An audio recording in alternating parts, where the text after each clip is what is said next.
Well,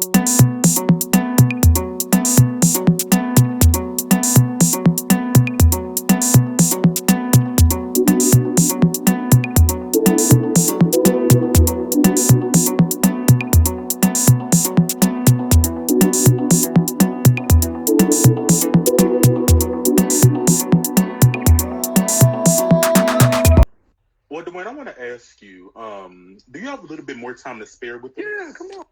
Okay, Yeah. so we have a segment here that we do called "What Will We Do," where people send in some stories and some things to to get some advice, Okay. and so we kind of give our advice as they tell us our tea, and it's called "What Will We Do." Okay. So the first one is from Shad, and he is from, I don't know if it's he or she because it could be unisex, but they're from Detroit, Michigan, and they say, "Dear Pink Clubhouse, when I was a child, my mother was abusive. She threatened to send me away. I'm adopted, and therefore I believed her. She slapped me across my face or hit me with a wooden spoon in a rage. And she constantly gave me the silent treatment without explanation, sometimes for days. I don't think my younger brother, who really misbehaved and yet would do no wrong, got yet could do no wrong, got any of that. I'm sorry. It wasn't her. It wasn't horrific child abuse. There were no physical scars, but it shaped me, and I'm still angry about it. And now, and I am now 35, and she's 55. We get along okay, although I still walk on eggshells around her. I tried to talk about it with her one time a few years back. She got angry, said I was exaggerating, and then blamed me for whatever had happened. You were miserable to be around, you know. She said that I am living in the past and that it's not healthy. Is she right? I just want to make it clear that what happened wasn't okay and that these things that happened were not in my imagination. Is there any point in trying to do that? Um, well, yeah, because I feel like Shad, and I feel like it's your story. You know what I mean? Like your story is your story, and you have to come to terms with those things because they will linger if you don't get them out. Um, I don't. There's sometimes people in your life who will not respond to those things or will not want to hear those things because it makes them look bad, but it still is a part of what happened to you and how you're gonna be better as a person or not, you know. So I think that if you speak to, I think first of all you need to speak to someone. I don't know if you've done that already, but I think you need to definitely go to therapy. Where here we talk about therapy all the time. We believe in it, and I think yeah, definitely go to therapy and I think even bring her to therapy if you ever could. It's going to be a tough conversation. Trust. It will be tough. You will be mad. But once you get rid of the mad, I think you'll be glad. I didn't mean to make that rhyme, but. Yeah, for me, it's like literally heal, sis, heal. Like you got to. A lot of things that happen in our childhood, uh, our parents were doing the best that they do how to do at that time, but sometimes they were not able minded individuals or adults who actually understood the gravity of what they were doing and the life that they held in their hands. But the power of an apology is everything. It sounds like she has not yet to apologize, yet asking you to move forward. Um, Once she acknowledges it for you, I think you might feel a different way. But you have to be able to find a way to move on past the apology. If that apology never comes, are you able to move forward? And if you find yourself in that space where you're not able to move forward, then you definitely need to move. You need to move on. Yeah, just not even just real quick. Someone said sometimes no apology is the apology. Unfortunately, I guarantee you they don't look like what they've been through. If you keep picking at scabs, you'll never heal properly. And that's why I say if you just get it out, that sometimes is the release you may need. But I agree with both you guys and even the people in the comments. Listen, if you don't get an apology, which there's a chance that you may not, you're gonna have to find a way to find some kind of peace with it, right? And also, like Jaeger said, like speak to someone, go to therapy, try to get her to go with you, and if not, then you're just gonna have to find some kind of peace with yourself, so that way that you can be whole and you can kind of try to move on from it. Um, I realize that this older generation, it's like when you get to a certain age, you just get kind of get stuck, right? You don't not do you not know how to change, but you don't want to Yeah. change. Um, and I just hope, Chad, I hope you just, if you don't get an apology, I hope that you're okay with that. I really do. But that's my tidbit. Accountability can make people, you can't make people take it true. Yeah. That is very much so true. All facts. But this next, what we do comes from Mary Ann. She's 45 from Valdosta, Georgia. She says, "Hi guys, I love the show and I need some advice. I am proud to say I am the mother of a smart, beautiful, and kind-hearted son who has just turned 23. From the time he was born, it's just been me and him, and let his deadbeat father tell it. I conceived him myself, or at least that's how he acts. LOL. But anywho, I've noticed from the time my son was around 5 that he showed some interesting tendencies that some would say were feminine, but I didn't care. He was a kid. But he's been that way his whole life, and honestly, at this point, it's not going to change. I want to ask him about his sexuality or interests, but don't want to offend him. I mean, that's my child. I love him, so I'm cool with whatever as long as he is happy. He shouldn't have to hide or keep things secret.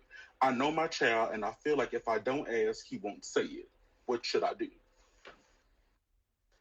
Um, anyway, I'll go. I mean, Well, I, I'll say this. You know, we're at a point where I've said on this show several times, being a part of the LGBTQI plus community did not just start 20 years ago, 15 years ago, 5 years ago, 3 years ago.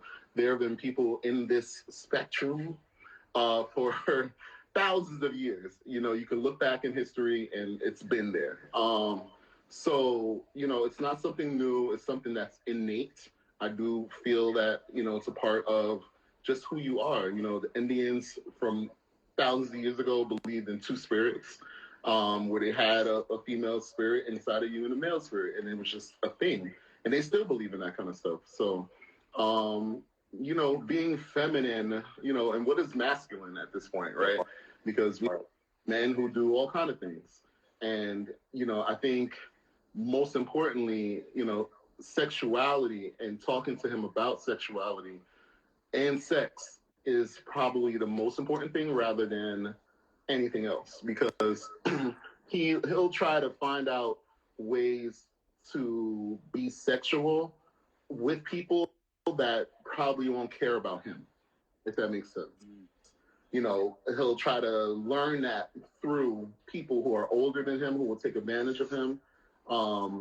And a lot of young people, especially young guys, you know, in this spectrum, they do go through that where they look towards older men to find out who they are. And usually those older men are people who, like, I mean, I don't know what everyone else does here, but for me, I'm not messing with a 20-year-old. You know what I mean? Like, Okay. that's just like not something I'm into, because that I feel like that's taking advantage of them. You know what I mean? So I don't know what you guys think.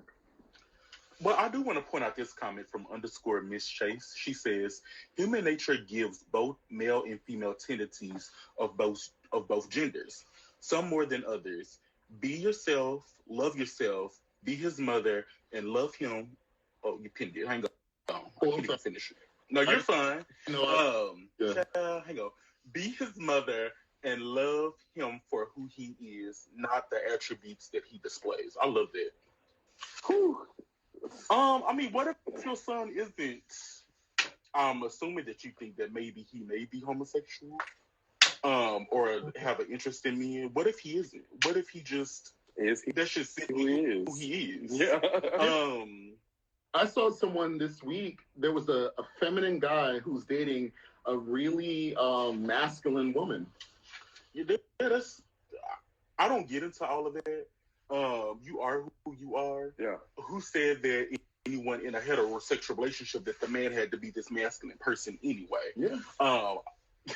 People have taken these heterosexual norms and have made them the rule book of how you should live. And I think it's crazy. I don't think you should ask your son. I think that, like Jaeger said, y'all should have a conversation about sex, right? And all types of sex. I mean, he's 23, right? So he's an adult. Hold on, right? And he's doing something, or at least thinking about it. Okay. So just open up, just have normal conversation. Don't go in with the, do you like boys or girls? You know how they do the typical crazy stuff. I think it's crazy. And just talk to your kid.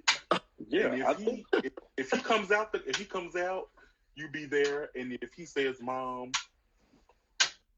this girl that I got a fat, blah blah blah," you go with that, because he may like that, I would think, and just leave that is where it is. The male sexuality, especially the black male, I don't know what you are, but the black male sexuality is not individualistic at all.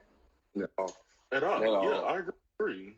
But I totally piggybacking off of you, just basically saying, like, if you and your son have a relationship, he's 23 years old, and if you guys have a relationship where y'all can just have a conversation, just keep talking.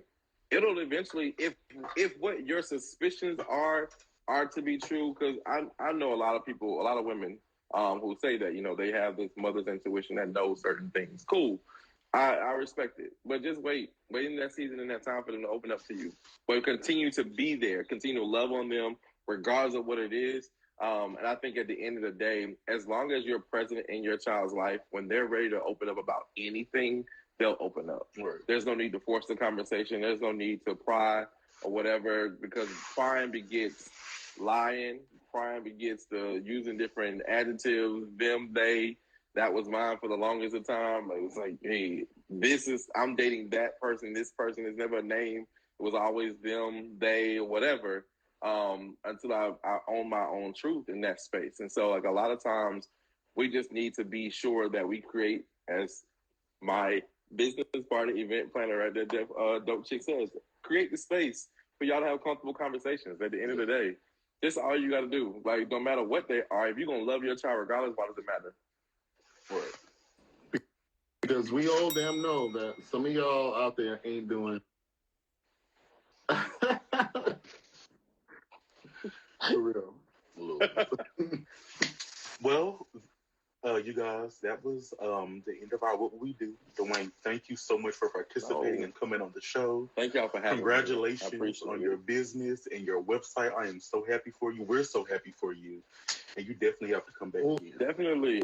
Anytime. I appreciate y'all so much. It's been a pleasure. The website, again, is SullivanCoEvents.com. It is up. It is live right now. It's live. Oh, all right, Dwain. That's beautiful. I love that. I love it, too. Thank y'all again so much. Y'all have an amazing evening. Thank you for coming. Have a good one. Bye. You too.